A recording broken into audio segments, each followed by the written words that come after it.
Muy buenos días, bienvenidos a Fides y antes de mediodía, hasta las 12 estamos con usted, amigos. Aplausos para usted, y muchas gracias por acompañarnos, soportarnos todas las mañanas con la información, el comentario y el análisis de las noticias más importantes del día.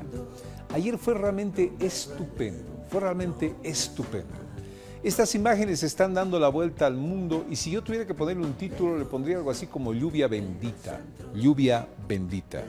Miren ustedes que en este lugar, en la Amazonía, Guarayos para ser exacto, cayó una torrencial lluvia de casi una hora.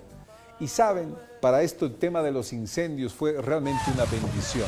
Escuchen un poco esta alegría de la gente, de los voluntarios en este lugar apagando el fuego.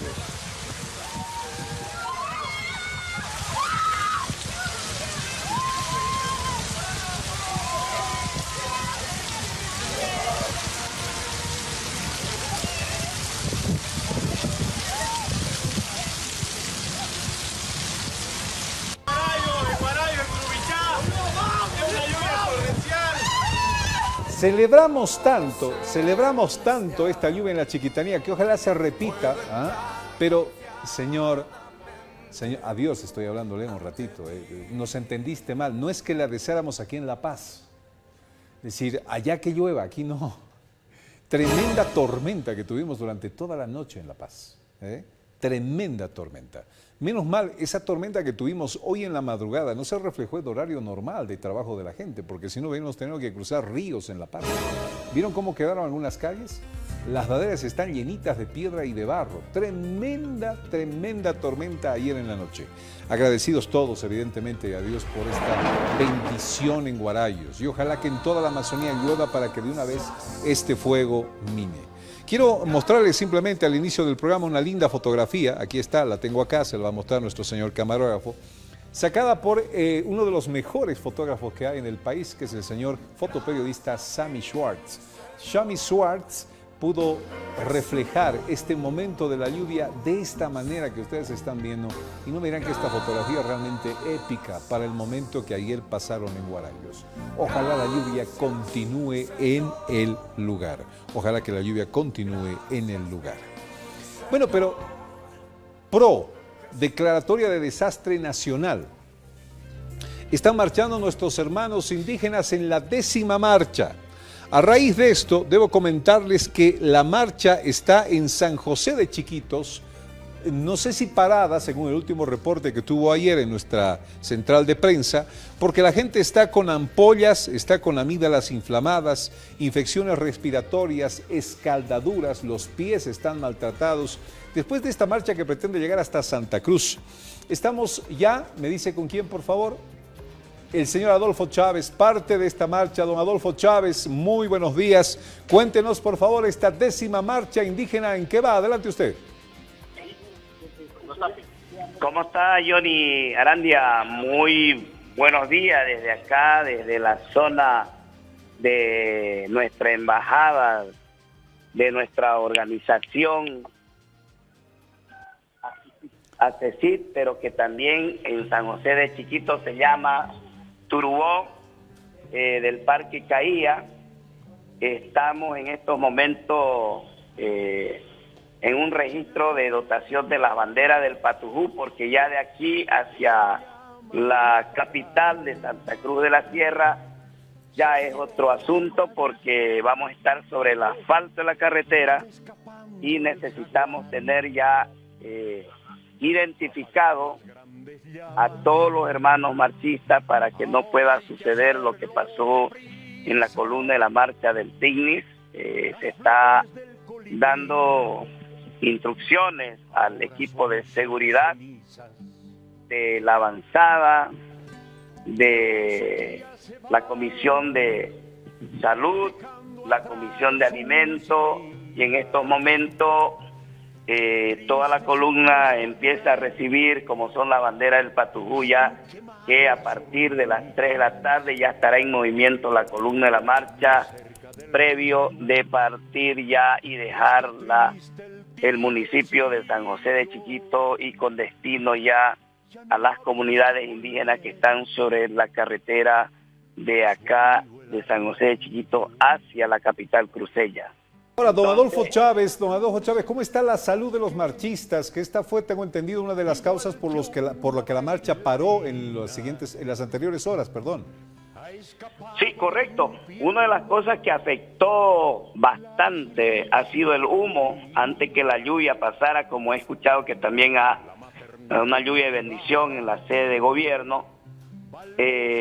Afectó bastante porque entre el polvo y el humo de la misma caminata, sumando el tránsito de las movilidades que permanentemente se están yendo por esta zona, el polvo fue permanentemente hasta desviar y llegar al campamento que la columna podría descansar, y resultado de eso hay una hermana con bastante infección en la garganta y los demás con la infección leve de la garganta por el tema respiratorio, el haber consumido bastante polvo y el humo en sí mismo, que es el diario vivir acá en la zona de la Gran Chiquitanía. Hecho la evaluación ya por el equipo médico que ha brindado el alcalde municipal de acá, Ramaín Caballero,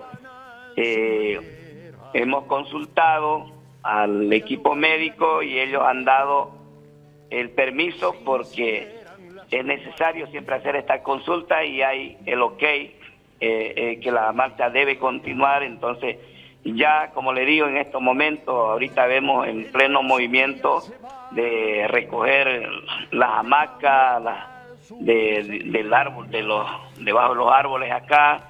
Ya todo el mundo está en movimiento, cada comisión está instruyendo a su brigada que corresponde para que los auxiliares de avanzada puedan trasladarse al punto que corresponde.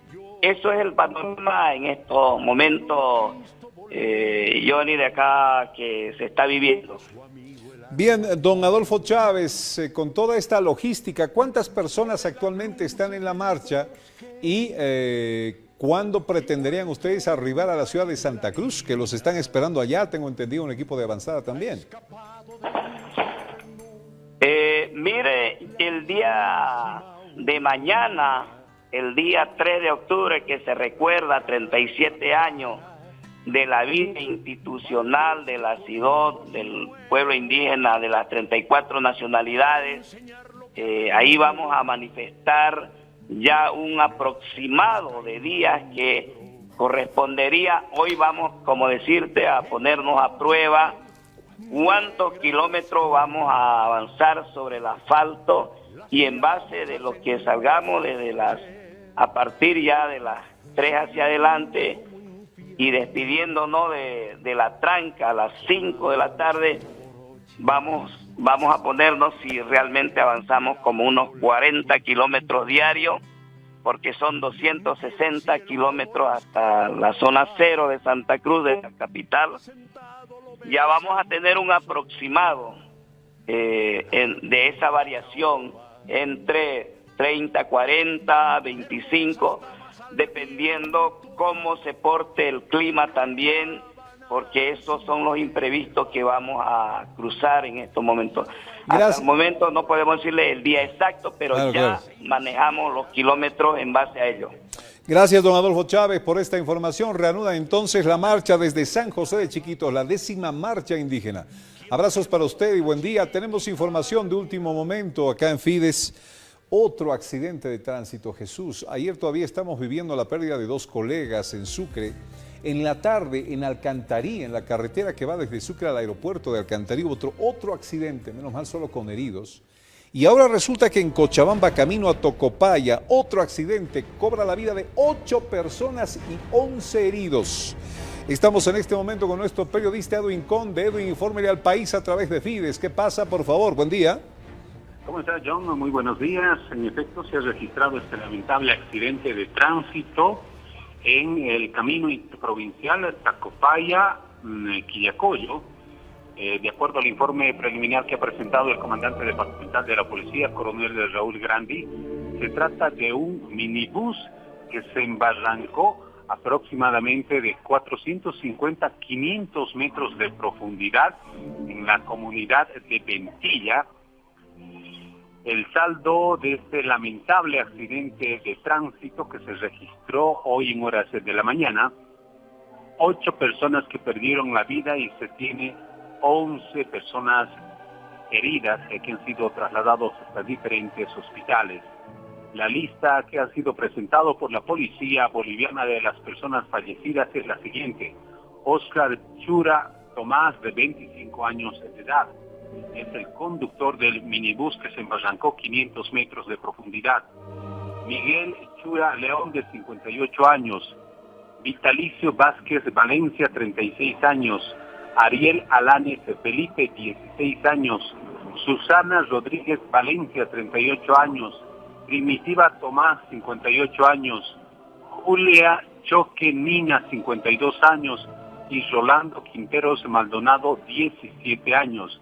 Se trata de un vehículo de procedencia china, marca King Long, con placa de control 4463 TSX, que reiteramos, se embarrancó 500 metros de profundidad en la comunidad de Ventilla, camino a Tacopaya, y a consecuencia de este accidente de tránsito tenemos 8 personas fallecidas y 11 heridos.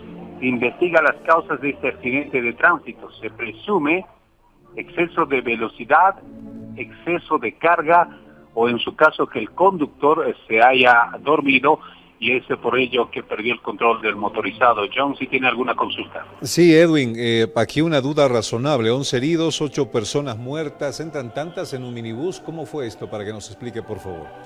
18 personas estaban en el minibús, John. Por eso es que el comandante departamental de la policía señaló que había exceso de carga. No podía este minibús, los que denominamos en Cochabamba trupis, que tienen una capacidad máximo para 12 personas, estaba con 18 personas haciendo este viaje interprovincial. Salió de Tacopaya y a la comunidad llegando a la comunidad de Ventilla, es el que pierde el control, el conductor, y se embarranca a una profundidad de 500 metros. También se ha procedido con extraer sangre para la prueba de alcoholemia, aunque el conductor esté ya sin vida. El comandante señaló que se debe hacer esta prueba de alcoholemia para descartar, en todo caso, si manejaba con efectos del alcohol o en su caso sea debido a una falla humana. Gracias, Edwin Conde. En Fides Televisión estamos viendo las fotografías precisamente de este accidente, cómo quedó este minibús tras este momento. 11 personas heridas, 8. ¿Se imagina?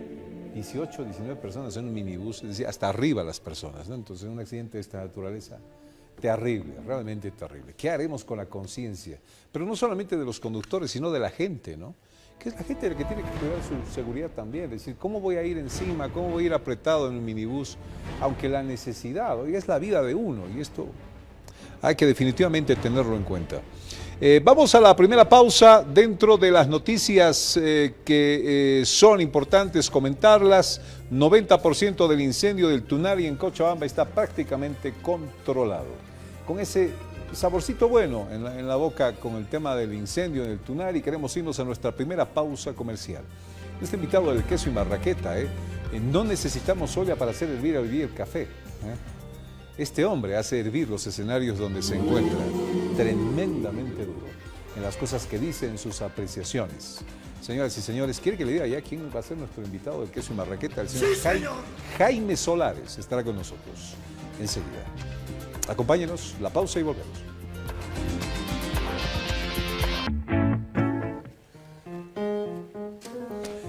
Cafecito en la mesa, la marraqueta y el queso. Y claro, el complemento ideal. Una buena compañía para analizar en tertulia y en el marco de la libertad de expresión los temas de la agenda del día acá en Fides.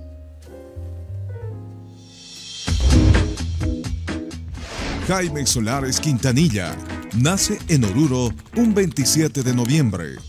Bachiller del Colegio Juan Misael Saracho.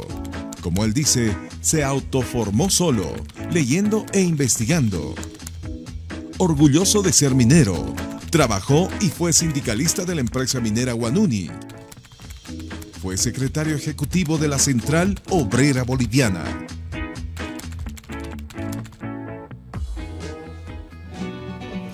Jaime Solares, bienvenido, un gusto tenerlo aquí en la mañana, bien abrigadito, desayunadito, llegó todo a La Paz. Un saludo para la población, para Fides y para todo el pueblo a nivel nacional que nos mira, ¿no? Bueno, estamos aquí predispuestos siempre a aclarar algunas cosas ante la opinión pública, el desazón que sufre el pueblo boliviano. Jaime Solares, ¿a qué está dedicado usted ahora?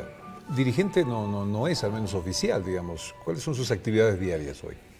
Bueno, mira, yo estoy con un compañero por la zona de Calacoto, Irpavi. Estamos trabajando ahí en un taller mecánico, ¿no? De automotriz, ¿no? Bueno, yo sé algo del problema del campo automotriz y bueno, ahí es para ganarnos unos pesos porque la pensión que hoy nos paga el gobierno no alcanza casi para nada, ¿no? ¿Cuánto saca de pensión Jaime Solares? Son 4.600 y pico. 4.600 bolivianos. Sí. ¿Por un trabajo de cuántos años? 36 años de servicio. Por 36 años, 4.000 pesos mensuales. ¿Para qué alcanzan 4.000 pesos? No, para nada, para nada. Con el último incremento que nos hicieron, yo creo que eso abarca unos 5.000 exactamente, así, hablando de forma redonda. 5.000, ¿para qué alcanza eso? Bueno, el gobierno, ¿te acuerdas cuando yo reclamé por la ley de pensiones? Empezó a divulgar panfleteando, unos panfletos grandes así de 50 por 50 a don José Luis Álvarez Mas. Estos maleantes quieren quitarle el bono de dignidad a los viejitos, quieren quitarle el problema Juancito Pinto a los niños y quieren tener una renta de 18.000. ¿Cómo el gobierno ha tergiversado? Solares gana 18.000. Solares gana 14.000, con toda la situación gana 20.000. Es un modo del gobierno de desprestigiar a los que se oponen a su política, totalmente nefasta, que en mi criterio es una política neoliberal, que sigue vigente, Al final, ¿usted notó que esa táctica le hizo algún daño a usted? ¿Quién? ¿A esa táctica logró hacerle algún daño a usted al final? Claro, en el problema económico. El problema económico es lo que al hombre puede, en este caso, bajarlo o subirlo. Pero nosotros nunca hemos pedido a los mineros una pensión parecida, por ejemplo, a la de los amigos militares, ¿no? Hay un general que puede él justificar con su papeleta que es de carácter vitalicio, que recibe una pensión de 15.000 o 16.000 bolivianos. Un social máster, que yo estoy convencido, gana una pensión de 7.000.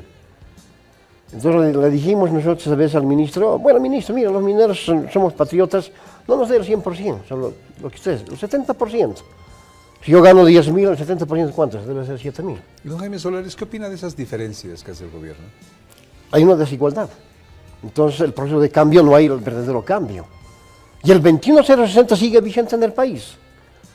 Guarachi, mi compañero que hoy es ejecutivo de la COP, que en mi criterio es un sometido por el gobierno, mira, es cómplice del decreto 3770, que si tú lo lees para que la opinión pública entienda, estos dos párrafos nada más, el 21060 se afianza con esto, con más fuerza. O sea, usted me está diciendo que el 21060 ha vuelto con más fuerza con Pero este claro, decreto? pero claro, mira este decreto para los trabajadores. Vamos a leerlo y le paso la segunda pregunta, porque usted ha sido parte de la COP. ¿Cómo está la COP hoy? Dice, prohibición de retiro indirecto. Se prohíbe a todas las empresas o establecimientos laborales sujetos al régimen laboral de la Ley General del Trabajo aplicar el retiro indirecto por rebaja de sueldos o salarios como modalidad de conclusión de la relación laboral. Y segundo, disposición segunda, la prohibición señalada en el artículo 2 del presente decreto supremo no aplicará a las empresas públicas. ¡Oh, caramba! En caso de que las mismas deban realizar un proceso de reestructuración. O sea, las empresas públicas sí pueden despedir por rebaja de sueldo. Claro. No las empresas privadas. Sí, es un problema que yo me pregunto. En el ampliado, ¿Este decreto cuándo salió, perdón? el 9 de enero El 9 de enero de este de año. año. Decreto Supremo 3770, Evo Morales Jaime. Está ya promulgado y todo, claro. Y cuando a uno de ellos le digo que está en el caso del MAS, él me dice de que es un problema provisional, pero que está aplicable en el problema del decreto de la ley. Entonces mira, ¿cuál es el profundo cambio que habla tanto el gobierno? No hay nada. Es un eslogan el que digan que hay proceso de cambio. Porque don Evo, quiero decirlo acá con toda sinceridad, es un hombre que tiene combinaciones por debajo con las multinacionales. Hoy podemos ver la chiquitanía. ¿A quién favorece esa política? El problema que ese decreto... Empresarios. Pero claro, favorece al pueblo boliviano. Ni siquiera los empresarios cruceños, sino las que van a dominar en absoluto son las multinacionales, que es un poder grande a nivel mundial.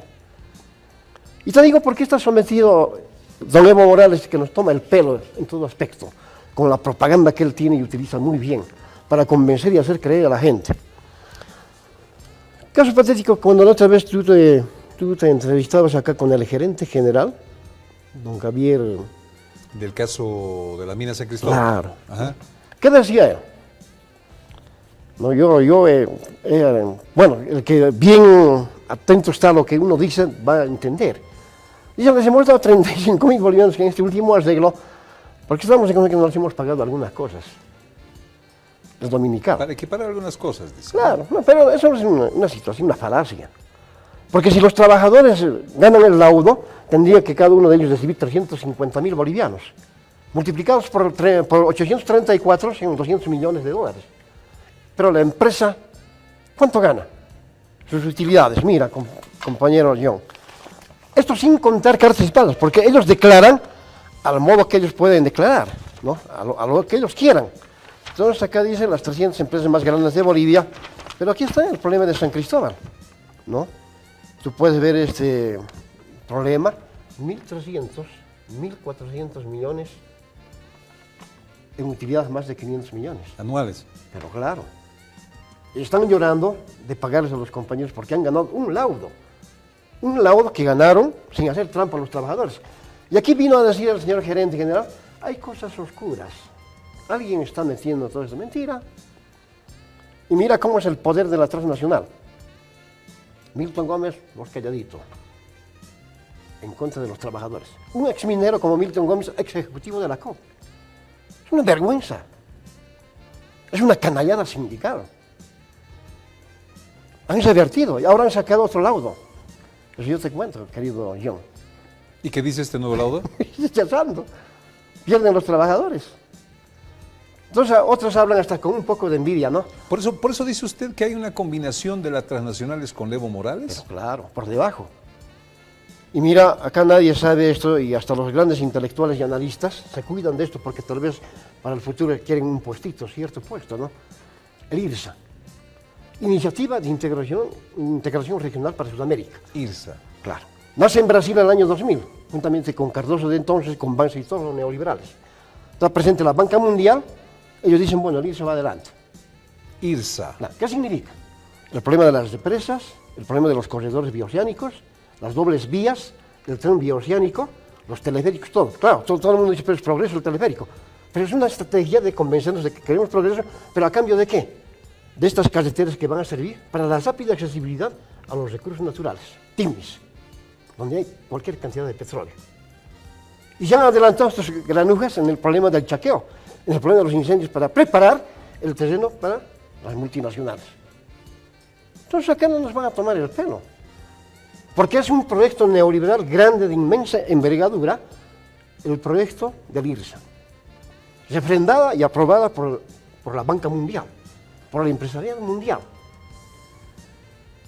Y tú sabes que estos señores, como son dueños casi de todo en el mundo, son dueños de la ONU, de la Corte de la Haya, dueños de la Iglesia Católica, dueños de las sectas religiosas, dueños de la tecnología de punta, de las empresas más grandes del mundo, como hoy la Sumitomo, mineras, petroleras, dueños de los medios de comunicación, como la CNN.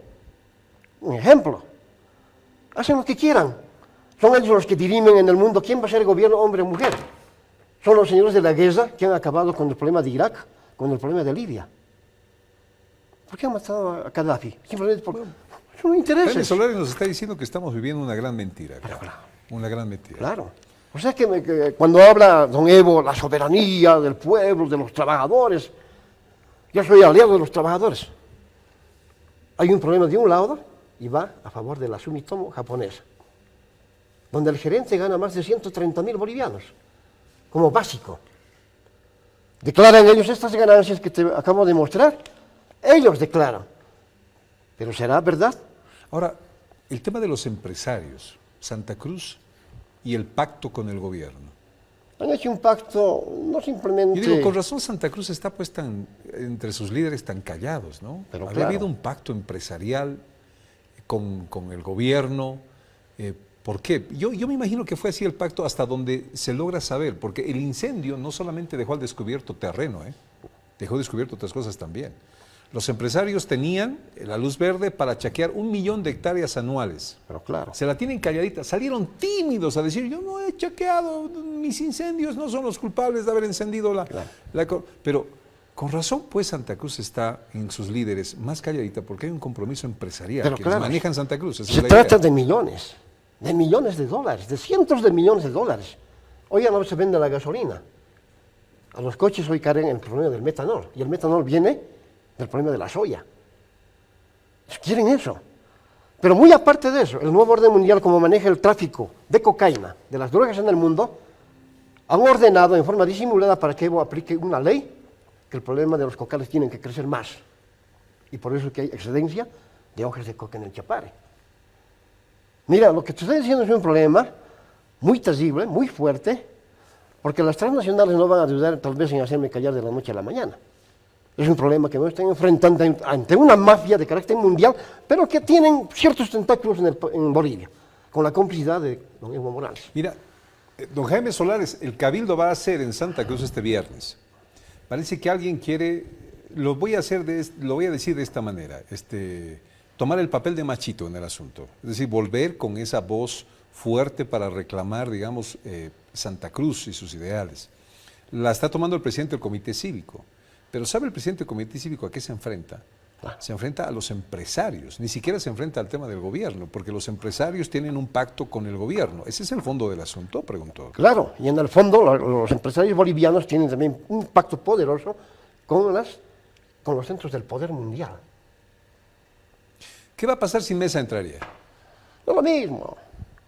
¿Acaso lo mismo ha dicho algo sobre el IRSA? Está aclarando lo que estoy indicando ahora, actualmente. ¿Para qué sirve el IRSA? Si tú entras al Internet, y mis compañeros que hoy me ven, entran al Internet y dicen, ¿qué es el IRSA en Bolivia y en Sudamérica? Ahí nos vamos a dar perfectamente quién es Evo Morales y quiénes son aquellos malos gobernantes que le mienten y se hacen pasar por socialistas del siglo XXI. ¿Qué va a pasar si Ortiz entra? No, tampoco. Ortiz tampoco no habla sobre estas cosas. O sea, para mí, yo no he ido en contra de la democracia, pero a mí me gusta decir las cosas de frente. Es un relevo de una mafia política por otra. ¿Cuál parlamentario hoy dice acerca de San Cristóbal? Tenemos un senador, Pedro Montes. Tenemos un diputado, creo que es un problema que se preocupa por aquí, Eber Choque de Guanuni. Tenemos un tal Juan Vázquez, constructor. ¿Cuál de ellos ha dicho algo sobre la ley de pensiones, que es también una medida neoliberal? ¿Cuál de ellos habla sobre los impuestos que son también totalmente neoliberales, los impuestos actuales? ¿Quién habla sobre esto, lo que te estoy mostrándote? Defiendo a los trabajadores. Decirle al presidente, no, pues presidente, por favor, no nos tome el pelo. Usted dice una cosa acá y acá usted está mintiendo. ¿Cómo es eso? Don Jaime Solares, a ver, pensando en este tema de las elecciones, usted me dice que si entraría Mesa, igual va a seguir esto. Si entraría Ortiz, igual. Ortiz ha sido parte del empresariado cruceño. ¿Qué cree que pueda pasar si él sale tercero, como dicen las encuestas? Tiene sentido de clase. El empresario no creo que afloje su fortuna para enmendarlo y ponerlo al servicio del pueblo. ¿Y si el empresario tiene pacto con Evo? Puede ser, porque ya mucha gente dice, no, Ortiz está con Evo. Por eso es que la salida inmediata del compañero Fernández de Potosí, del Comité Cívico, dijo, no, yo no voy. Ahora la gente dice, bueno, mejor es Mesa que Evo porque puede ser un hombre más democrático, ¿no? ¿Para usted ¿Será no? cierto? Para usted no. No, será cierto, pero porque el hombre democrático jamás utilizaría el ejército y la policía para reprimir al pueblo. Mira, la otra vez, gente joven, niños, queriendo entrar al centro del poder simbólico que es la Plaza Murillo, la policía interviene. ¿Pero por qué? ¿Se va a caer el gobierno? No, pues. O sea que hay una democracia restringida y controlada. Don Jaime Solares, usted ha mencionado nombres, Pedro Montes, Eber Choque. Yo le hablo de la Central Obrera Boliviana en general. ¿Dónde está la Central Obrera Boliviana? Hay una Central Obrera Boliviana corroída, totalmente domesticada por el gobierno. Y es lo que le dice Los gringos no son tontos, ¿no? Evo, para que tú eres revolucionario y te crea la gente hablar mal de nosotros, expulsar a nuestro embajador. Puedes hacer lo que quieras, te vamos a dar plata. Y la gente te va a querer revolucionario. ¿Quieres ser más revolucionario? No te vamos a dejar volar el avión. Entonces todo el mundo, ¿no? El hombre revolucionario que no lo han pegado, el indígena que sienta la mano al imperialismo. Falsedades. Entonces Evo no es simplemente que un operador y sirviente del nuevo orden mundial, que es capitalismo puro. Eso no dice. El gobierno debía ser sincero. No puedo abrogar esto, compañeros, porque es necesario que en el país esté vigente el problema del 21060. ¿No? Ahora, puede ser que haya humanizado algunas cosas, en el sentido de la política neoliberal en el país. Puede ser. Puede ser de que sean un poquito más honrados.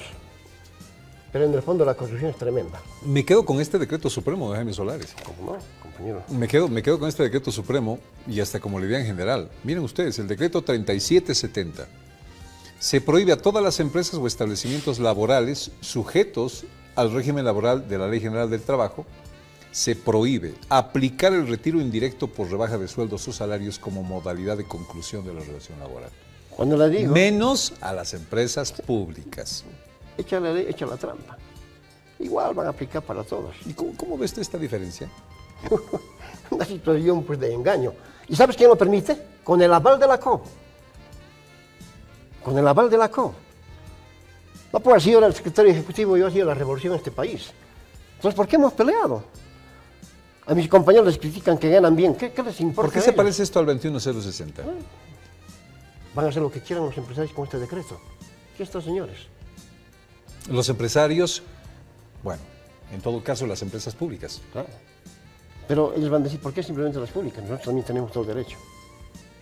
Ojalá, con mis compañeros de San Cristóbal no haya la revancha de la persecución sañuda judicial, el revanchismo por los cambios que puede haber en esa empresa, ojalá no haya eso, porque ellos están peleando un laudo que sí han ganado, pero que el gobierno, como está sometido a las multinacionales, saca la cara de la multinacional Sumitomo, San Cristóbal, y está en contra de mis compañeros trabajadores. ¡Qué vergüenza! Para la Federación de Mineros y también, en este caso, para la Central Obrera Boliviana. Eso no puede suceder. Eso. Don Jaime Solares, dirigente de siempre, exdirigente máximo de la Central Obrera Boliviana y hoy mecánico. Hoy mecánico, dedicado a la mecánica en Villa Fátima con un taller ahí está trabajando Jaime Solares. Invitado aquí al Queso y Marraqueta el día de hoy en Fibes. Don Jaime, ha sido un placer tenerlo aquí con nosotros. Bueno, John, una despedida grande. Ojalá la conciencia enclaustrada del pueblo pueda despertar y hay que ponerse al servicio para defender los recursos naturales y los recursos de carácter humano. Y hay que decirle basta a este gobierno y a los que vienen, que quieren empolearse como patriotas para servir al pueblo. No, van a servir a las multinacionales. Y nadie es sincero. ¡Qué vergüenza! Hay que ser por sincero y que sí, vamos a trabajar por esta necesidad, pero no lo van a hacer. Don Jaime Solares, me permite una pregunta más antes de entrar a la próxima entrevista. ¿Usted siente que alguien lo representa a usted en el Parlamento Nacional? No, nadie. Para que tú vayas al Parlamento tienes que pasar una cadena de seguridad. ¿No? No, pero ¿hay Ya algún parlamentario que a usted lo nadie, represente? Nadie. Mi compañero Montes me representa a mí como minero, el compañero Everchoque, el compañero Vázquez. Nadie. ¿Cuál de ellos? No, ninguno. Esa es la democracia liberal. Entonces esta democracia, ojalá escuche al pueblo, esta democracia liberal de la representación parlamentaria hay que cambiarla por una democracia revolucionaria. ¿En qué consiste? En que haya la asamblea originaria del pueblo, donde los mejores hombres vayan a discutir políticas públicas. Porque claro, se dice que en el Congreso están nuestros representantes, los que hablan en representación de nosotros, los que ven a los intereses del pueblo cuando hacen las normas y leyes en el país. Pero claro, es todo un problema de una mafia bien organizada, de carácter político, porque ¿cuál parlamentario sale y dice, dejen pasar a la gente, la Plaza Murillo no es del gobierno, es del pueblo? ¿Cuál de ellos? Ninguno. Entonces estas cosas tienen que cambiar de la noche a la mañana. Yo confío mucho en el proletariado, confío en mis compañeros trabajadores que ojalá rápidamente tomen la conciencia revolucionaria, se deshagan de una COP sometida como es Guarachi y compañía, que fue de este Trujillo, de este Pedro Montes, y haga una COP revolucionaria. Si hay sindicatos revolucionarios, serán las palancas de la revolución, si no estamos fritos. ¿Qué tal lo del Perú? No, pues es un problema constitucional, ¿no? Y lo que usted lee, Pero cerrar el Congreso. pero lo dice la Constitución. No, de que se puede, por la Constitución peruana. Claro. Pero yo digo, tomar esa acción, cerrar el Congreso. Debe haber pues intereses. No te olvides que Sudamérica ahora está en la mira, como fue el Medio Oriente de los árabes, en la mira de las grandes potencias. Y aquí en Sudamérica se puede dar igual que en el Medio Oriente. El problema de Bolivia, la gran Amazonía, recursos. Al capitalismo no le interesa John Arandia si es pobre o es rico, no le interesa. Lo que le interesa es plata. Y si para eso hay que matar, hay que matar. ¿No? Evo está aprendiendo una cosa, por el poder se mata y se muere. Wow. ¿No? Gracias. Eso es lo que dijo Almaraz. Don Jaime Solares, gracias por estar aquí. Esto es un placer. Un abrazo. Le invito un poquito más de su cafecito. Mira, Gracias. ni el queso ni la marraqueta ha tocado, pero están Más nos emocionado hemos ahí dedicado a- en la palestra de Fides hoy para hablarnos. Se merece, por favor, un poquito de desayuno en la mañana. A la vuelta vamos a analizar lo que está sucediendo en el Perú. Digno más allá del por qué, habrá materia de fondo para analizar y comparar muchas cosas también con Bolivia. Ya le hago la pregunta, ¿el Congreso, los congresistas, diputados y senadores, realmente lo representan a usted? ¿Quién diría usted que lo represente en sus intereses? Volvemos enseguida. Acompáñenos, por favor.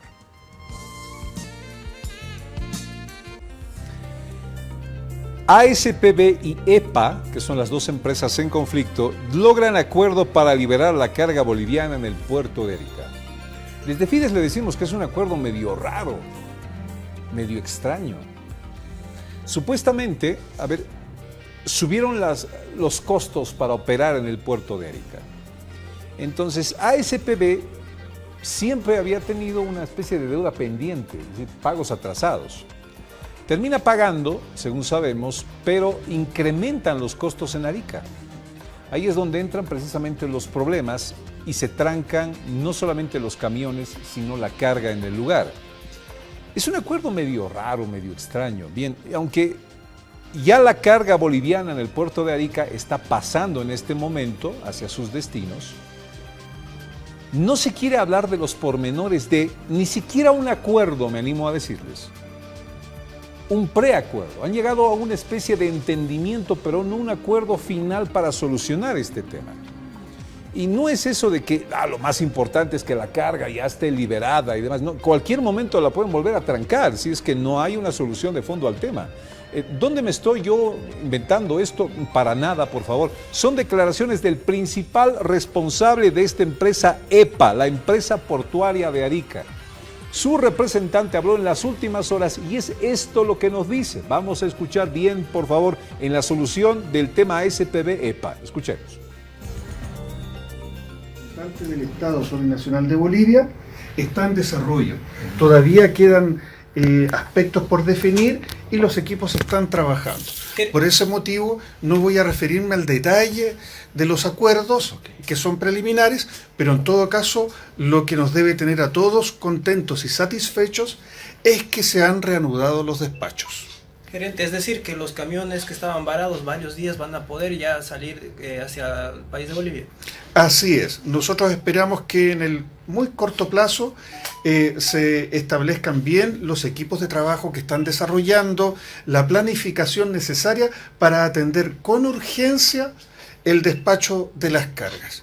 Para eso también hay que hacer anuncios, porque muchos conductores han regresado a Bolivia y han dejado los camiones en algunos garajes particulares y también en los recintos que habilitó el puerto de Arica. Gerente, es importante destacar la importancia del acercamiento entre ambas naciones con instancias correspondientes.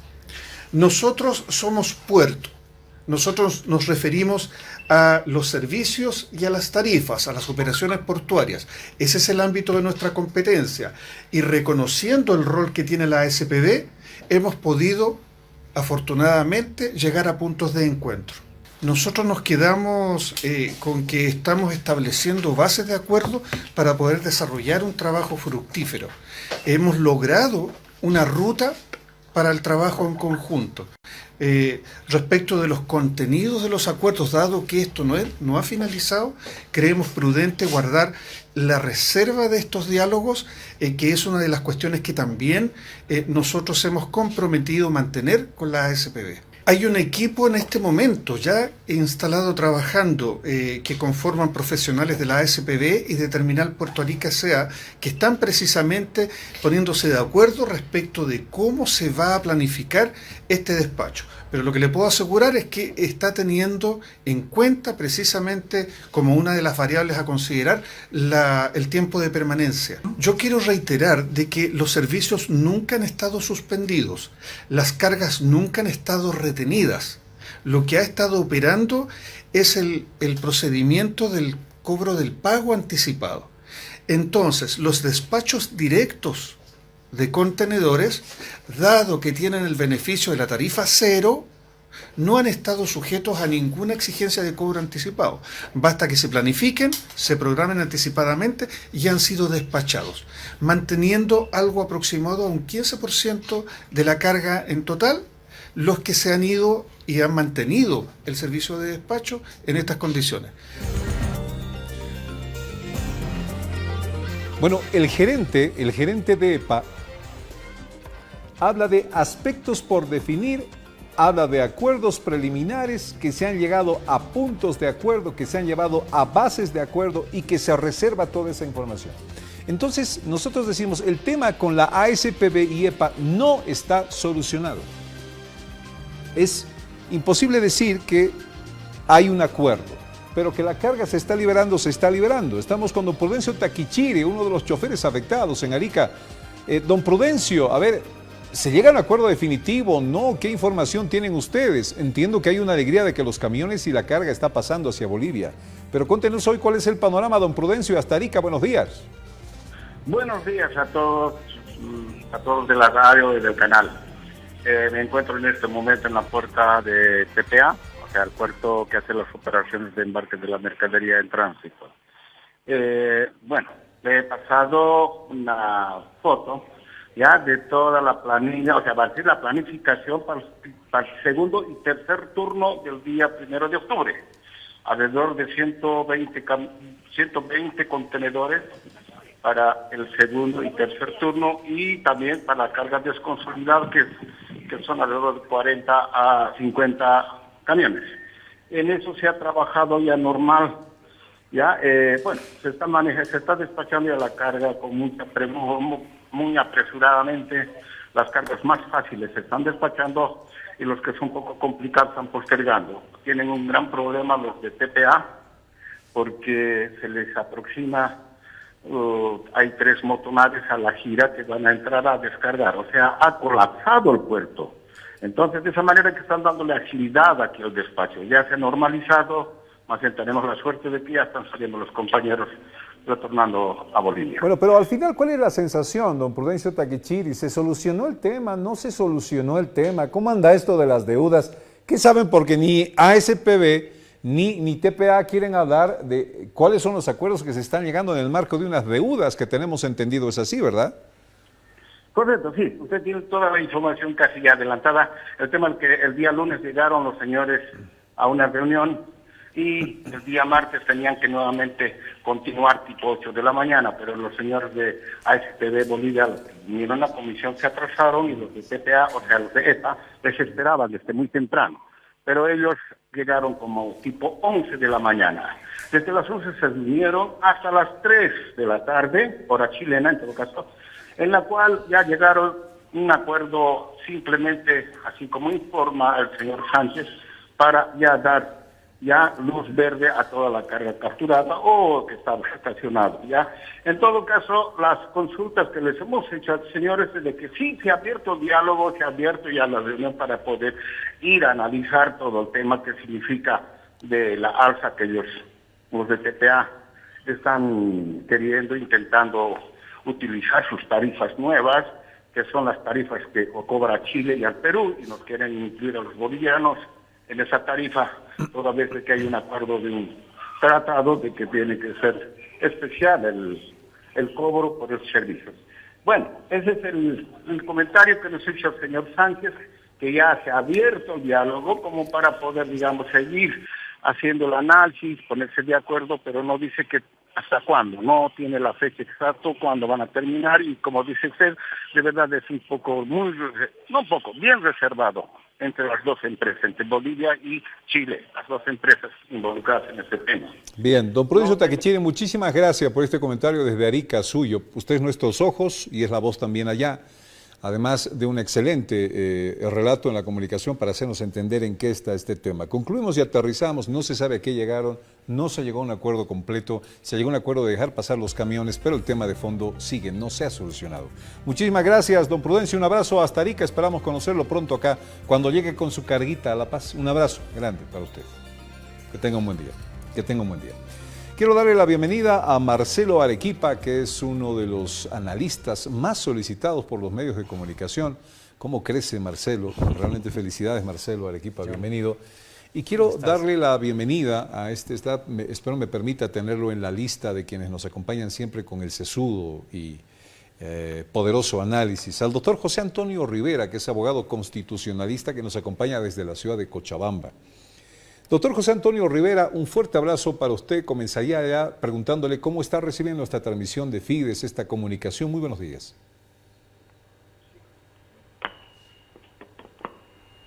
Sí, doctor José Antonio Rivera, adelante por favor, muy buenos días.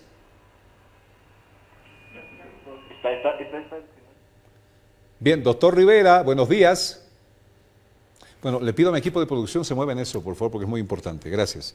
Marcelo Arequipa, ¿cómo estás? Buen día, un gusto tenerte aquí con nosotros. Gracias, felicidades otra vez por todo. No, a ti por la invitación. Marcelo, el presidente del Perú cierra el Congreso peruano. Sí. Wow. Constitucionalmente puede hacerlo. Sí. Y lo hace bajo un modelo de molestia, además, ¿no? Porque parece que el Congreso no lo apoyó. Parece que no le da el voto de confianza, pero lo que es más interesante es que tendría más del 90% del apoyo de los peruanos para esta decisión. Sí, se infla su apoyo, ¿no? A ver, las estadísticas de encuestas que intentan analizar el apoyo que tienen los presidentes, en Perú son de la gestión del presidente son muy bajas. Rondan entre el 10 y el 15%, y exagerando llegan al 20%. Es decir, cuando se le preguntan si aprueban o no la gestión del gobernante. De repente pasa esto y es como que se infla en realidad ahora el apoyo, se magnifica el apoyo al gobernante, es decir, al presidente Vizcarra, ¿no? Que ahora se convierte en realidad en un presidente más o menos transitorio, porque hay que recordar que ahora la Junta Nacional Electoral en Perú llama a elecciones para fines de enero del siguiente año. Entonces, a mí me llama mucho la atención eso de la decisión de disolver el Congreso y de convocar a nuevas elecciones, la reacción que genera en realidad en la población.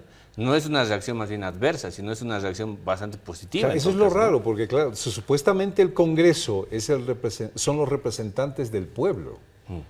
¿Cómo puede venir un presidente y anular a los representantes del pueblo? Entonces el presidente se queda con el poder. Sí, pero además tener el apoyo del pueblo, ¿no? Esto suena hasta tirano, ¿no? Es decir, yo voy a manejar ahora el país, ¿no? Sí. Y anulo a los representantes del pueblo. Sí. O sea, esa es la lectura primaria, pero que tenga el apoyo de la gente, eso es lo raro. Claro, exactamente. De paso tiene el apoyo. A ver, creo que también hay que recordar en contextos presidencialistas como el nuestro, como el brasilero, como el peruano, y vuelvo al brasilero, hace unos años atrás, recordarás que para que salga Dilma Rousseff del gobierno, del poder, le hicieron un impeachment, un juicio político. Y ahí el foco de atención más grande estaba justamente en el Congreso. La votación del Congreso era vital para sacar a Dilma del poder. En este caso, la figura se invierte. Es la decisión del presidente, es la vital para volver a reorganizar otra vez el poder político. ¿Qué tiene que ver esto por detrás? Es decir, ¿qué lectura saco yo de esto que tiene que ver con el diseño institucional de lo que significa el sistema presidencialista? Tanto en Perú como en Brasil y como en nuestro caso, hay algunos cortafuegos que se ponen en la Constitución para ciertos casos de convulsión social o ciertos casos en los que realmente hayan problemas dentro del sistema. Espera, vamos a hablar de la realidad de Bolivia y si esto se puede hacer un poquito más adelante, por favor. Estoy con el doctor José Antonio Rivera, abogado constitucionalista, ahora sí en Cochabamba. Doctor, ¿cómo está? Un gusto saludarle, buen día. Creo que es la lluvia tremenda que está cubriendo el cielo paceño. Un gusto saludarle a usted, buen día en Cochabamba, ¿cómo me escucha? Buenos días, John. Perfectamente. Un gusto y un placer tener la oportunidad a través suyo de conversar con los amigos y amigas que siguen TV Fides y Radio Fides. Muchísimas gracias, doctor. Solamente al retorno del audio que tiene, me imagino que está viendo la transmisión online, que le baje un poquito solamente el volumen para no tener esa filtración de sonido. Lo escuchamos y lo vemos perfectamente y reitero el gusto de tenerlo aquí con nosotros en la palestra de Antes de Mediodía de Fides. Doctor José Antonio Rivera, como abogado constitucionalista, ¿cómo usted ha visto esta figura peruana, una constitución que lo permite, una decisión del presidente de cerrar el Congreso? Usted, por favor, en este primer punto de análisis. Bueno, lo que hay que explicar a la opinión pública, querido John, es que es parte de un sistema de diseño constitucional del régimen político presidencialista que tiene Perú al similar o al igual que el resto de los estados americanos. Pero se trata de un presidencialismo atenuado en el que tiene algunos elementos de un semipresidencialismo francés que no es propiamente tal, sino elementos atenuados. Y supone que para evitar una extrema concentración del poder en el presidente, la Constitución establece mecanismos de equilibrio otorgando ciertas potestades y facultades al órgano legislativo, que en este caso tiene la potestad de emitir un voto de censura que provoca la destitución del presidente del Consejo de Ministros y de todo el gabinete ministerial, o el rechazo de una solicitud de voto de confianza que presente el presidente de gabinete de ministros y que el mismo, reitero, no sea otorgado por el legislativo. Entonces, el legislativo puede frenar, contrapesar al ejecutivo que está dirigido por el presidente de la República, que concentra las funciones de jefe de Estado y jefe de gobierno a través del rechazo de un voto de confianza o a través de la censura que va a provocar la destitución de los ministros y el cambio de las políticas públicas de los planes y programas del gobierno. Ahora, en contrapartida a ello, la Constitución del Perú prevé en su artículo 134 la potestad que tiene el presidente de la República para disolver el Congreso en aquellos casos en que el legislativo le obstruye y no le permite gobernar.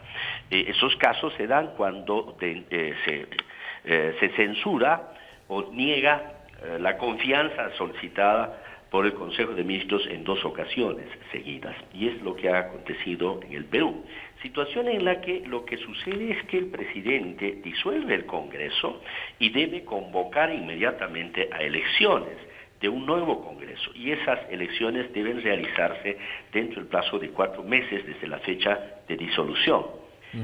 Si en el transcurso de los 4 meses no se ha elegido un nuevo Congreso, entonces el Congreso disuelto se restituye a sus funciones y lo primero que hace es revisar todo lo actuado y puede censurar al Consejo de Ministros para que pueda el presidente conformar un nuevo gabinete ministerial que le permita conducir la nave del Estado. Doctora José Antonio Rivera, en pocas palabras, ¿el Congreso no le dejaba gobernar al presidente del Perú? ¿Esta fue la molestia de fondo? Es que el presidente del Perú, a través de su presidente del Consejo de Ministros, pidió un voto de confianza, que no se lo dieron, lo que provocó una crisis de gabinete, un cambio de ministros. Ahora, nuevamente ha solicitado un voto de confianza frente a una conducta que pretendía ejecutar el Congreso Nacional de designar magistrados del Tribunal Constitucional que ya han cumplido su mandato, y el presidente proponía reformas constitucionales para implementar un nuevo procedimiento que otorgue mayor independencia a los magistrados del máximo tribunal que hace el control de constitucionalidad. Entonces, el Congreso, que tiene una mayoría de oposición, porque tienen ellos una segunda ronda electoral, y en la primera ronda habrá que recordar que ganó Fujimori, por lo tanto los escaños se distribuyen en la primera ronda, Fujimori tiene mayoría en el Parlamento y no así el partido gobernante. Entonces, con esa mayoría la oposición no trata su solicitud de voto de confianza, se prosigue con la designación de magistrados, ya se designó uno, entonces el presidente hace uso de esta prerrogativa constitucional, de esta facultad que le concede la Constitución para emitir el decreto de disolución. Y cuando ya se emite el decreto de disolución es que el Congreso reacciona y se pone a tratar la solicitud de voto de confianza, pero lo primero que hace es utilizar otra prerrogativa que tiene el Congreso de declarar suspendido al presidente por incapacidad moral, lo que supone que un año estaría suspendido el presidente y asumiría la función del primer vicepresidente, que en este caso era Vizcarra, tendría que asumir la segunda vicepresidenta, que en principio pretendió asumir, tomó juramento, pero esta mañana ha comunicado su renuncia al cargo para pacificar. Bien, doctor, permítame un segundo. Sí, Mercedes Arauz renuncia a la vicepresidencia y a la presidencia interina del Perú. Entonces hay una crisis. ¿Quién es el presidente? Uno se pregunta. En este momento del Perú hay una crisis bastante fuerte. Pero ¿cuál es la lectura de fondo? Bueno, acá lo veríamos como una tiranía, reitero, Marcelo Arequipa. Es decir, ¿cómo va a cerrar el tema del Congreso? Allá tiene el tema del apoyo. Yo me pregunto si este presidente hoy en el Perú es tirano o héroe entonces. No, o sea, otra vez vuelvo a los cortafuegos que tienen los sistemas presidencialistas para casos de inestabilidad fuerte. Hay diferentes tipos de crisis. Una crisis es la crisis de gobierno y esa se soluciona intentando modificar el gabinete de ministros. Eso es básicamente en un sistema presidencialista. La otra es la crisis del régimen y eso es, por ejemplo, lo que está pasando en el Perú ahora. Ese bloqueo que hay entre el Ejecutivo y el Legislativo. No poder generar espacios de cooperación mutua.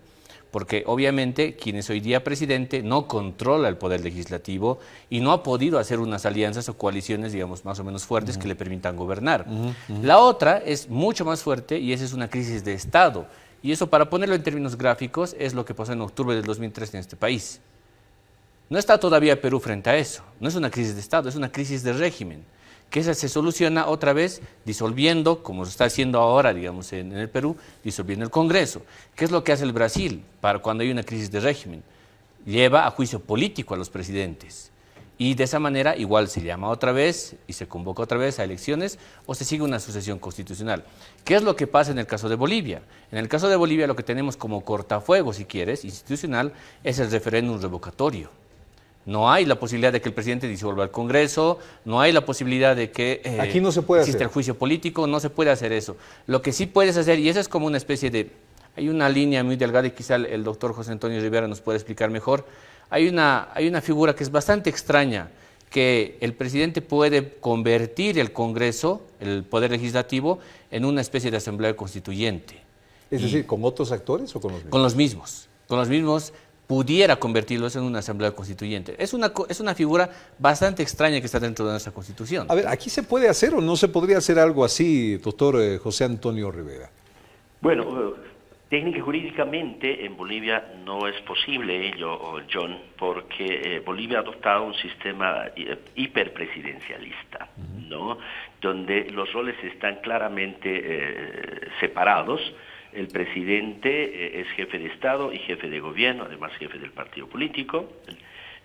Por lo tanto, él tiene toda la prerrogativa de designar o destituir sus ministros sin intervención del legislativo. Por lo tanto, no tiene ninguna responsabilidad política el presidente ante el Parlamento.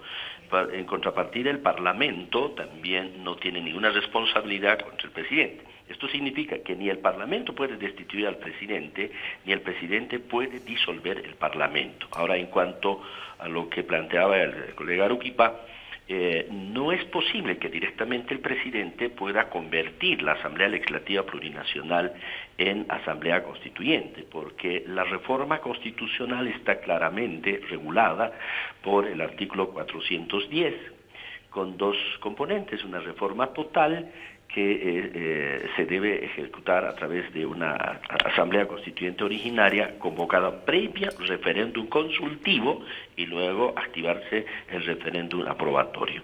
Y para eso el presidente puede tomar la iniciativa de convocar a referéndum, para consultar si se convoca una asamblea constituyente. Sí tiene esa prerrogativa el presidente, pero no puede directamente convertir la asamblea legislativa plurinacional en asamblea constituyente. Lo hicieron de facto el año 1961, el año 1967, pero esas conversiones fueron inconstitucionales, no acordes al ordenamiento jurídico. Bueno, claro, usted sabe, cuando pasa en un país vecino, empiezan a germinar ideas como, ¿y si lo hicieran en Bolivia, por ejemplo, se puede cerrar?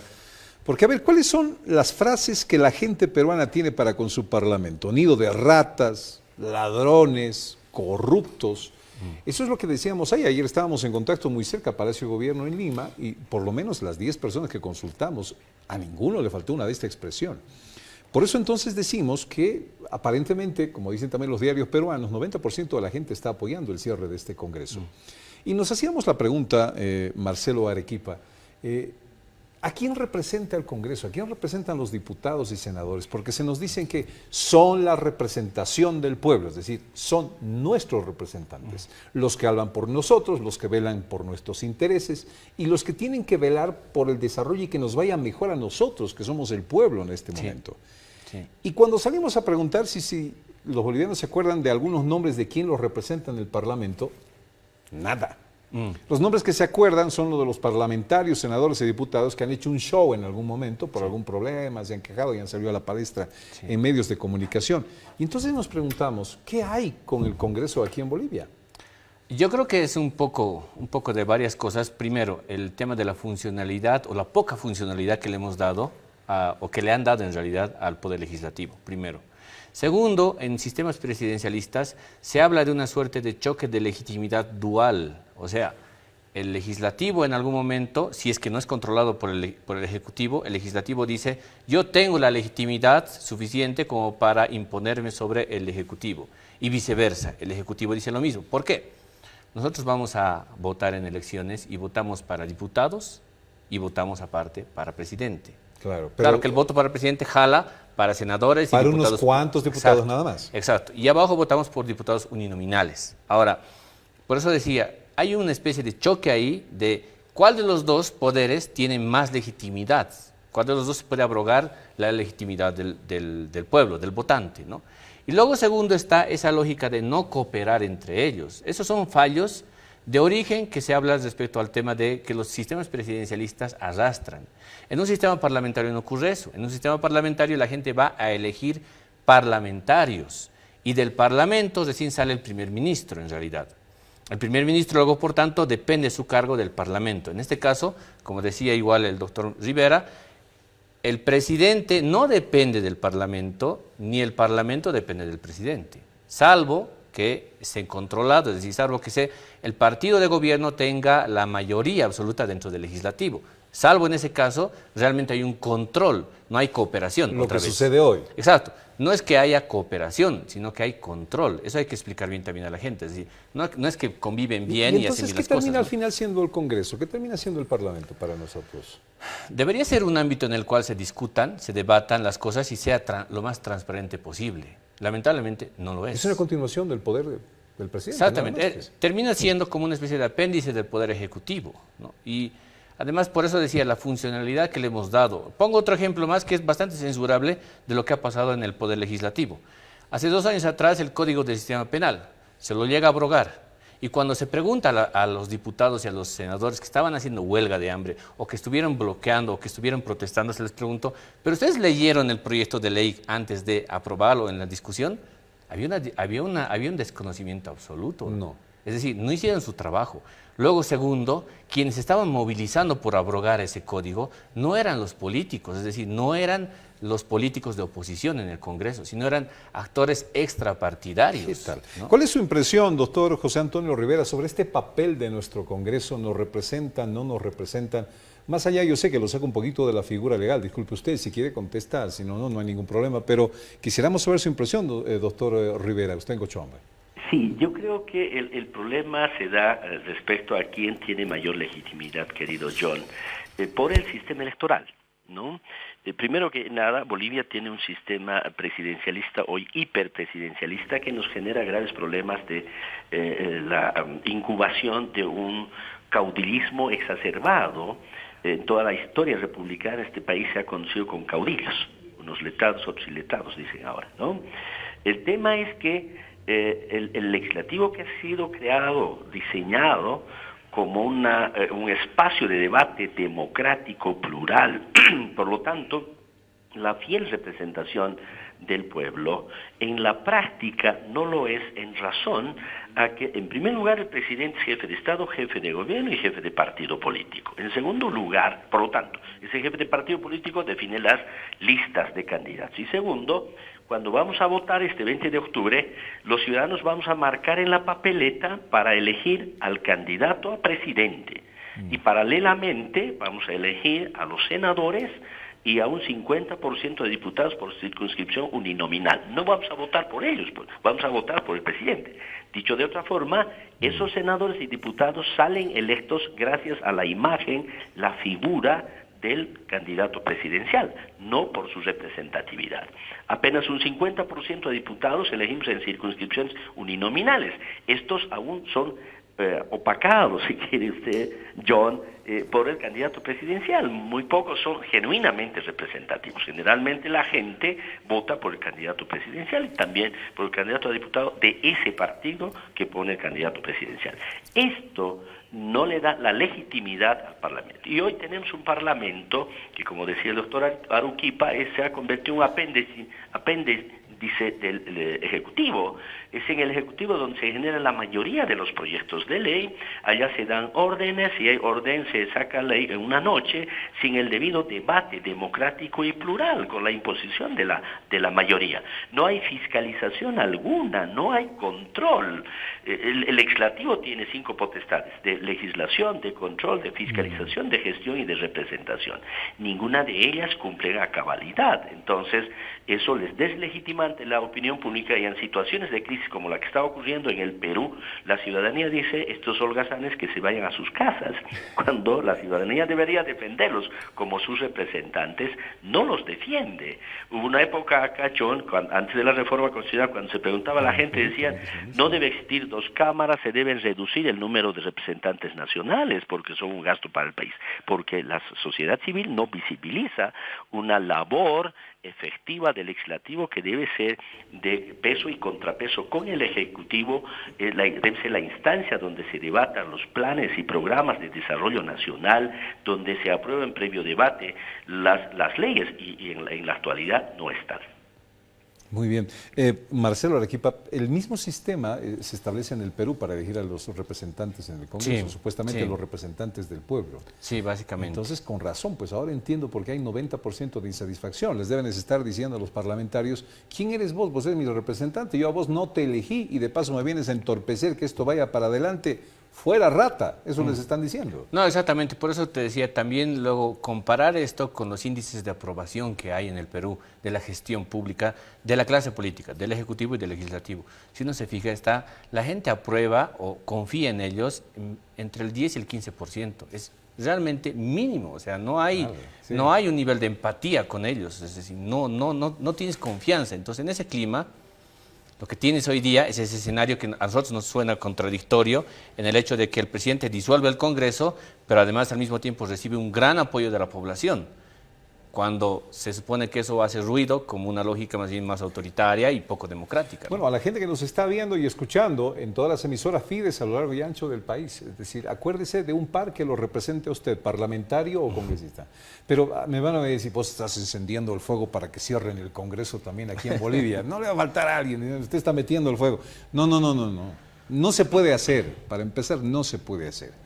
Pero sería bueno plantearnos como tarea pendiente cómo escoger a verdaderos representantes en el Congreso nuestros. Es decir, alguien que le satisfaga a usted, en el que usted confíe, en el que lo defienda en el Congreso, en el que más allá del poder político, el manejo como muñeco o títere por parte del poder, pueda proponer leyes y normas que a usted le den una vida mejor. ¿Podemos confiar en ellos? Ese es el tema de fondo en este momento que exponemos, tras el ejemplo que nos está dando en el Perú. Aquí no se puede cerrar el Congreso no puede destituir al presidente, ni el presidente puede cerrar el tema del Congreso. Me queda totalmente claro. Doctor José Antonio Rivera, tengo 30 segunditos para el cierre, si usted tiene que añadir algo más, y muchísimas gracias por esta participación. No sabe, valoro como oro puro su participación en el programa. Adelante, por favor. Muchísimas gracias a usted, así John. Simplemente señalar que queda pendiente que reflexionemos hacia futuro cómo debemos elegir a nuestros representantes nacionales, departamentales y municipales para dotarles de una verdadera legitimidad y que estos cumplan a cabalidad la función que les asigna la Constitución y sean fieles y verdaderos representantes del pueblo para evitar acontecimientos como los que hoy vivimos en Bolivia, que estamos muy próximos a cruzar la frontera de un Estado democrático hacia un Estado autocrático de derecho. Muchísimas gracias, querido John. Doctor José Antonio, un abrazo. Véngase para La Paz, por favor. Lo necesitamos también por aquí. No solo Cochabamba tiene que tener el lujo ahí de verlo todos los días. Un abrazo. Marcelo Arequipa, muchísimas gracias por tu participación. Te invito a una agüita antes de cerrar la entrevista de hoy. Un chinchín por la mañana. No sé si afuera está haciendo sol o está haciendo frío. ¿Ah? Yo sé que suena feo, pero puedes ir a ver si está lloviendo. Estamos encerrados acá. Creo que hay sol hoy día, ¿no? Después de la tremenda lluvia. Villa Santa, el placer de beber agua. Es de La Cascada, orgullosamente boliviana. Esos 30 segunditos últimos también te los doy a ti para el cierre de esta entrevista. Sí, otra vez, yo creo que tenemos que pensar en que el Congreso, el Poder Legislativo, es un ámbito en el cual el debate tiene que ser público. Y segundo, transparente. En la medida en la que los políticos, los representantes del Legislativo lo hagan, yo creo que va a haber mejor conexión con la población y luego, por tanto, se va a revertir probablemente esa figura tan negativa que tenemos hoy día sobre ellos. Marcelo, como siempre un lujo tenerte aquí. Muchísimas gracias por tu tiempo en la mañana y en Fides. Amigos, a la vuelta estamos con la huelga que el principal dirigente del Comité Cívico Potosinista está llevando adelante. Lo expulsaron ayer de la Plaza Murillo. Está en otro recinto ahora llevando esta medida de presión. Y conoceremos la labor de periodistas gastronómicos. ¿Por qué no había antes esta especialidad? Me hubiera dedicado a eso, che. Yo me los imagino, ¿no? Disculpen, tengo que probar, ¿no? Y además con el afán de ser periodista uno le da validez, digamos, a decir, está rico. Entonces la gente dice, sí, está rico, vamos, ¿no? A ver, ¿qué dicen los periodistas gastronómicos? Por primera vez me entero y los tenemos aquí enseguida. Tenemos a gente de la Argentina, del Perú también, ¿no? En el marco del ñam Bolivia. Un tremendo evento de estos días. Volvemos enseguida con esto y más. Hasta el mediodía, hasta antes de mediodía con ustedes. Atención, por favor, los médicos han determinado en las últimas horas en el país otro paro de 30 días a partir de hoy. Están ya en el centro paceño en marcha de protesta. Su principal dirigente habló con AM Fides hace minutos nada más. Escuchemos desde el centro paceño, por favor. Sí, se ha incrementado. El día de ayer un piquete de 10 compañeros en Santa Cruz y lo que se está haciendo es el hecho de continuar con esta medida que es para la población en su conjunto. Eso es algo que estamos nosotros indicando. Hoy inicia ya esta medida, doctor. De 30 días. A nivel nacional ya se van a incrementar las marchas y esperemos que la verdad el gobierno escuche de una vez a los profesionales en salud. Los piquetes de huelga también se van a incrementar. Sí, hoy día vamos a tener una reunión con todos a nivel departamental en todas las regiones y pues se va a comenzar a ver esto. No hay una respuesta por parte del gobierno. No, eso es lo que preocupa y esto va creciendo y lastimosamente ya estamos en otro mes y miren, hemos pasado un mes en las calles y no hemos tenido una respuesta. Doctor, la ministra indicaba de que se va a proceder con los descuentos ya. Claro que descuente, ¿no? O sea, esto es tirano y esto es dictador, por lo tanto no cumplen la sentencia y así es este gobierno que pisa. 30 días de paro se va a llevar a cabo y las elecciones también están incluidas en esto. Bueno, pues vamos a estar, esos días seguramente no habrá movilizaciones, ¿no? Pero los piquetes de huelga se van a incrementar. ¿Pero van a ustedes continuar con estos 30 días? Sí, es lo que se ha decidido a nivel nacional.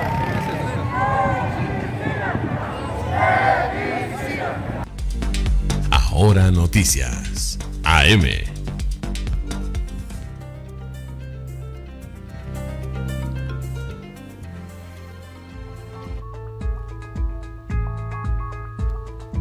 Renuévate, noche a noche, solo con Pullman. Mis invitadas deben dormir en Pullman, debo decir, porque no sintieron nada de la lluvia anoche. Estábamos hablando de que, claro, fue una tormenta la que tuvimos anoche aquí en La Paz. Quiero darle la bienvenida a Raquel Telias, que viene de Chile, y Ana Rivero, que viene de Perú. Bueno, también vive en Chile. Pero a doble viene, militancia, ella que de le Perú. llaman. Bienvenidas, gracias. colegas periodistas, un gusto saludarles. ¿Qué tal? ¿Todo bien? Qué lindo conocerlas. Muchas gracias. ¿Me van a explicar un poquito qué es esto de periodista gastronómico enseguida, por favor? Me imagino que es una especialidad después de hacer lo que todos hacemos. Tener que enfrentar a los parlamentarios, a los políticos, poner el micrófono, editar la nota. Me imagino que pasaste por eso, ¿no? ¿Eh? A los políticos no. Pero sí, uno pasa por mucho hasta que llegas y sabes qué es lo que tú quieres. Ok. Si te pregunto, por ejemplo, qué pasa en tu país, en Perú, en este momento, y me refiero a las expresiones de la gente, ratas, corruptos y todo el Congreso, ¿qué dirías? Más. ¿Dirías más? Sí, mucho más, es poco. Lo que han hecho es, todos estos años, el fujimorismo, el aprismo, la forma de corrupción. Tenemos 4 expresidentes procesados. Ahora, es un orgullo porque habla bien de la justicia que estén procesados y que no quede impune. Pero lo que se vive en el Congreso da pena. Entonces, ¿qué está pasando también? Que uno elige a esa gente, porque salió mayoría el fujimorista. Pero lo mismo podemos hablar de Brasil, de Estados Unidos, de Filipinas, suma y sigue. Claro, que no los eligieron directamente, digamos. Ah, sí. No, pero me refiero a qué está pasando que uno elige ese tipo de presidentes, ese tipo de congresos. Pero me parece, o sea, doy las gracias a Vizcarra que lo que ha hecho. ¿Tú también estás de acuerdo? Sí, absolutamente. No nos equivocamos en decir que es el 90% de la población peruana. Claro. Bueno, pasemos a lo nuestro, por favor. Raquel. Sí. ¿Qué hace una periodista gastronómica? Un periodista político va, cubre políticas. Un periodista policial va y cubre los hechos de sangre, hechos que tienen que ver con la... Un periodista económico está metido en números en el Ministerio de Economía. ¿Una periodista gastronómica va y prueba los platos? Pregunto yo, lo primero que tengo en la mente. Cubre la gastronomía. La gastronomía es mucho más que los restaurantes y es mucho más de lo que se refleja en un plato. Ahora, tienes razón en un poco desconocerlo y en el fondo también puede ser algo que en general, por ejemplo, a mí me pasa un montón. Ay, sí, ¿qué haces? Bueno, soy periodista gastronómico. Ay, estás todo el día en restaurantes comiendo. Y digo, bueno, en parte, porque la gastronomía en parte es lo que se ve en el plato. Hay un mundo gigante, muy laborioso, que incluye y conmueve y conlleva a un montón de personas, de geografías y de historia. Entonces, esto es ver que no es solo que voy a cometer un error diciendo esto, pero es como puede ser dicho, no es un antojo de un cocinero hacer un plato. Es una historia y es un porqué. Y eso es lo que hoy en día buscamos los periodistas gastronómicos. Y sobre todo también dar valor o volver a dar valor a toda esa cadena que sigue atrás y que en el fondo lo único que te está hablando es de la situación identitaria y emocional de tu propia sociedad y el mundo entero. Bueno, pues podría seguir tanto rato. Ana, yo pasé por una experiencia hace unos meses atrás que me pareció muy interesante, muy interesante. Tú sabes que comí rico en el Perú, comí rico en el Perú. Y de repente, claro, me paré y le dije, ¿sabe qué? Díganle al señor cocinero que está fantástico. Casi me escupen. ¿Por qué? Porque no era cocinero, ¿eh? Ah, digo, chef. no es cocinero, es chef. Y cuando yo aprendí la diferencia, dije, chef, sí, a ver, explícame eso. No, chef es arte. No es cocinero. Cocinero es uno que te cocina. El chef es algo más de arte. Por favor, refiérete a chef, ¿no? Gracias al señor chef. Señor chef, muchísimas gracias por la comida. Por ejemplo. Creo que esa es la vieja guardia. Ya. Sí, yo nunca hablo de chef. O sea, cuando escribo, hablo mucho de cocinero, cocinera. No tiene, para mí chef no es un título, o sea, no es un grado. Entonces, de hecho, Gastón Acurio, que vive en Perú, habla de que él es cocinero, no es chef. Entonces, va a depender dónde vayas. Depende de dónde vayas. Sí. Bueno, pero ¿sabes qué es el fondo del asunto? Sentí que el tema de la comida es algo mucho más elevado como lo estamos concibiendo nosotros los mortales, digamos. Ir a comer rico para nosotros es gastronomía. Pero detrás de esto, ¿qué hay? ¿Por qué la gastronomía está llamando tanto al mundo a tal punto de tener periodistas gastronómicos? A ver, yo creo que la gastronomía, si no tiene lo social, justo lo que está hablando Raquel, por lo menos para mí pierde un poco el sabor. La gastronomía tiene Hoy día mueve turismo, hoy día hablamos de productos, la estacionalidad, hay todo un respeto y un trabajo que hacemos los periodistas gastronómicos, muchos, con respecto a los pequeños productores. Estamos hablando también de cambios sociales que se pueden generar con la gastronomía. Cuando uno viaja, ¿qué es lo que tú extrañas de tu país? No es tanto la música o la literatura, uno, aparte de la familia, uno extraña la comida. A través de la gastronomía, de la comida, porque tiene que ver con la alimentación en general y toda la cadena que hay ahí. Entonces el trabajo es un respeto a toda esa cadena. Ahora, ¿cuál es nuestro trabajo? Es comer y tomar. Ay, qué rico no, trabajo. comer y conversar y recorrer. Pero también, ¿sabes qué, Ana? Quería agregar un poco algo también, sobre todo ahora que estamos en medio de estas manifestaciones que menos mal en el fondo están ocurriendo en el mundo por el cambio climático. La misma ONU ha puesto en jaque al ser humano común y corriente, no como el individuo, tiene que hacer algo con su consumo alimentario. Eso o sea, gran parte de lo que nosotros hoy en día tenemos que hablar, y hace un buen tiempo, es de esa responsabilidad que tiene cada ser cuando come. El comer es un acto político siempre. Que seamos conscientes o no de ello, es parte de nuestro ¿Cómo es trabajo. un acto político el comer? Claro, porque cuando yo decido qué como, dónde, cuándo, por qué, cómo, etcétera, cuánto, dónde, todo, eso yo estoy eligiendo. A ver, si yo le compro un pescador artesanal, es distinto a la pesca de arrastre que literalmente arrastró un montón de otras especies, no respetó estación, o yo no sé lo que pasó con esas cantidades de toneladas, etcétera. Cuando yo compro a alguien, o cuando yo como orgánico o no, o da lo mismo, o cuando yo como una carapulca, yo estoy comiéndome la historia altiplánica con ello. Entonces opto de comer eso o comer una hamburguesa que nadie sabe si tiene una gota de carne. Entonces yo decido, el acto mismo de comprarlo ya está haciendo un cambio y una manifestación en cada cosa que me meto a la boca. Ahora dicen que el periodismo fiscaliza el poder. ¿Ustedes fiscalizan los platos? Un poco. Porque me imagino que para criticar un plato, para fiscalizar un plato, hay que saber de gastronomía. Uno puede hablar de distintas formas de un periodista gastronómico, porque están los cronistas gastronómicos, están los críticos también. En mi caso no soy crítica, no digo no vayan a este restaurante. Ahora, si no me gusta, no escribo. Y no me puede gustar porque no estuvo bien el servicio, no estuvo bien la cocina, no están bien los precios para mí, por distintas razones. No me gusta, no escribo, no recomiendo. Y sí, hay una suerte de fiscalización, si es que uno podría llamarlo así, que suena más duro.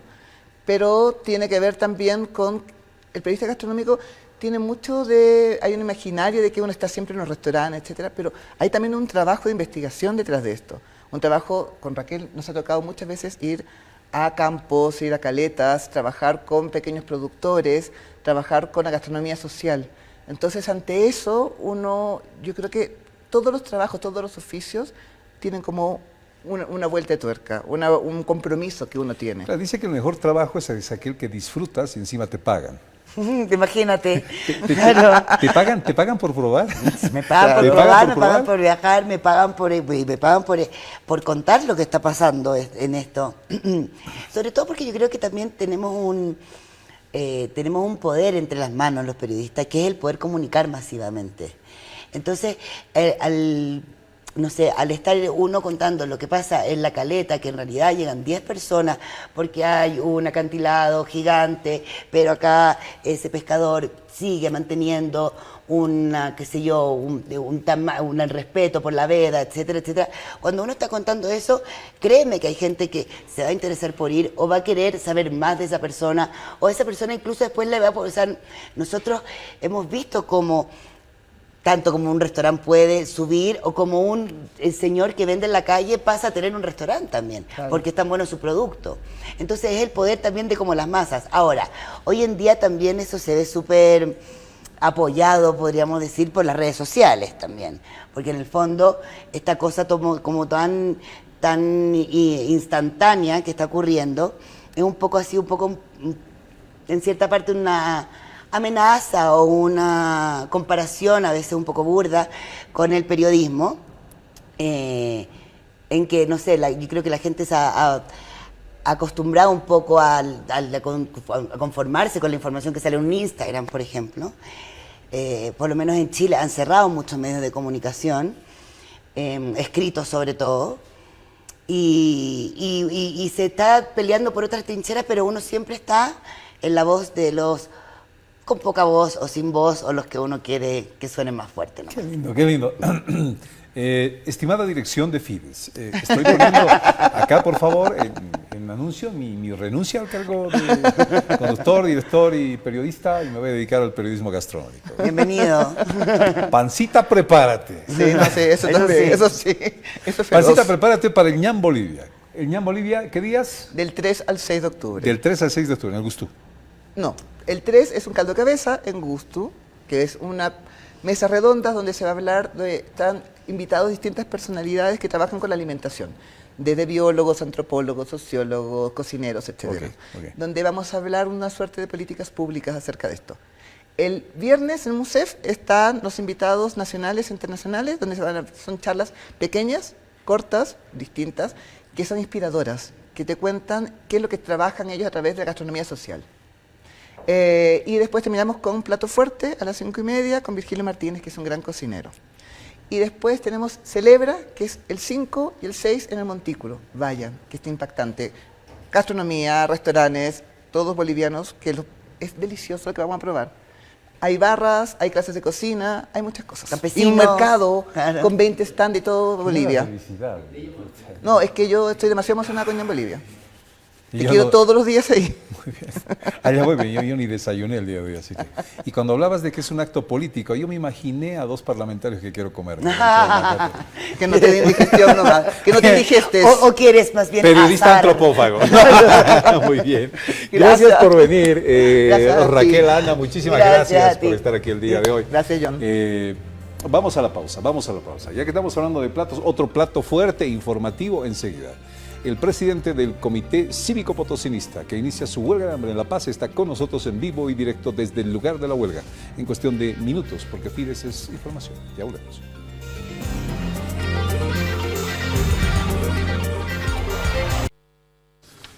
Tenemos el video ayer de cómo lo echaron de la Plaza Murillo a Marco Pumari. Marco Pumari eligió este lugar para empezar una huelga de hambre, parte de las resoluciones de una gran reunión en Potosí por el tema del litio.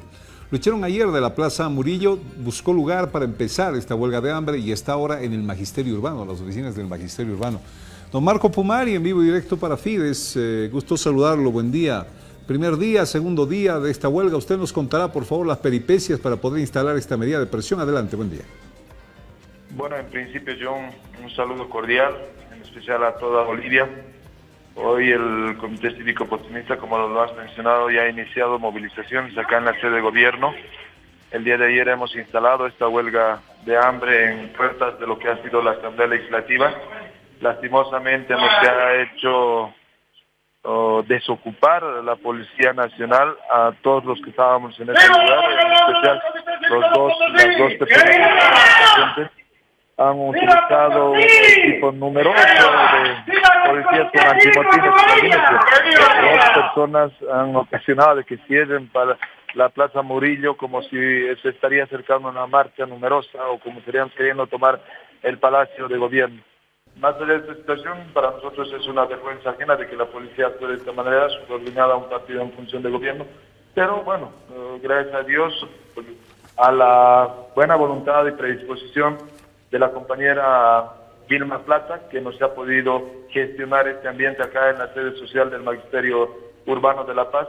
Estamos presentes ya consolidando lo que es este segundo día de la huelga de hambre del departamento de Potosí. Don Marco Pumari, para contarle a la gente y aclararle, ¿por qué de esta medida de presión y en La Paz? Usted, por favor.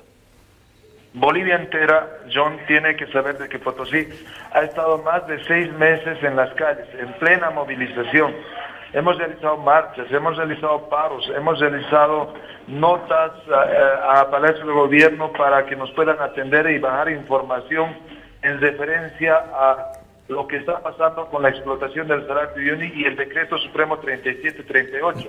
Imagínense, 6 meses de movilización y el gobierno no ha respondido a esta solicitud y a este pedido del departamento de Potosí.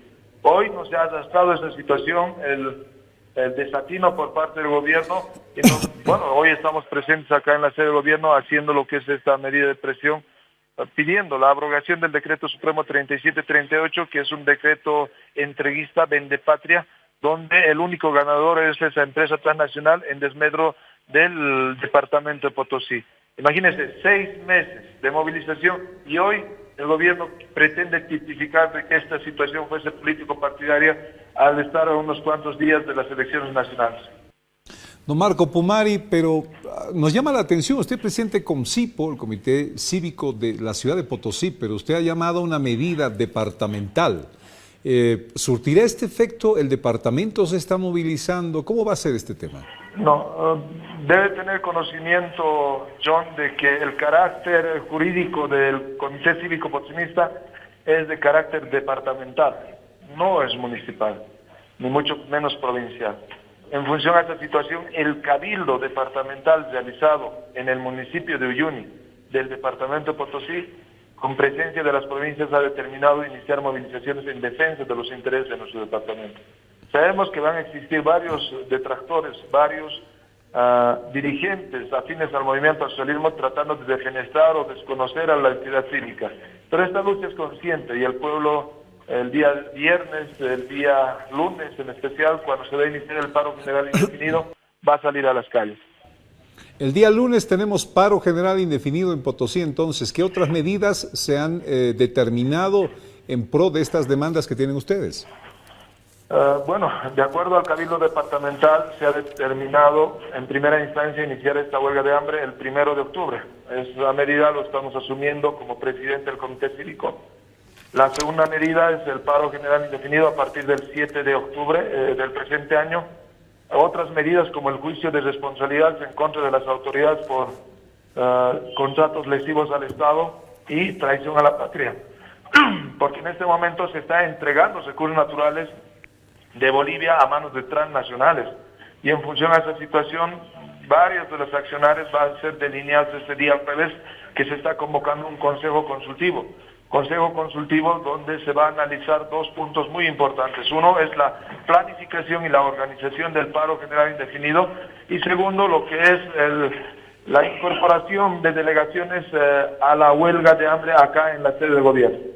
Don Marco Pumari, muchísimas gracias por este contacto con Fides en directo desde la huelga. La estaremos siguiendo de cerca entonces en la información y atentos a las medidas en Potosí. Que tenga un buen día. Muchas gracias por acompañarnos. Y con esto, amigos, terminamos antes de mediodía hoy. Muchísimas gracias. Lo invitamos a Fides antes de mediodía, AM. Bueno, en todo caso ya no es antes de mediodía. Antes de medianoche sería, pues, ¿no? Antes de medianoche, claro. El programa Antes de Medianoche se emite en Fides de 9 hasta las 11 de la noche en Radio Fides. Y en la televisión el reprise de AM antes de mediodía desde las 10 hasta las 12, 11:30 prácticamente, 11:30. Buen día de Dios, buenas noches de Dios, amigos.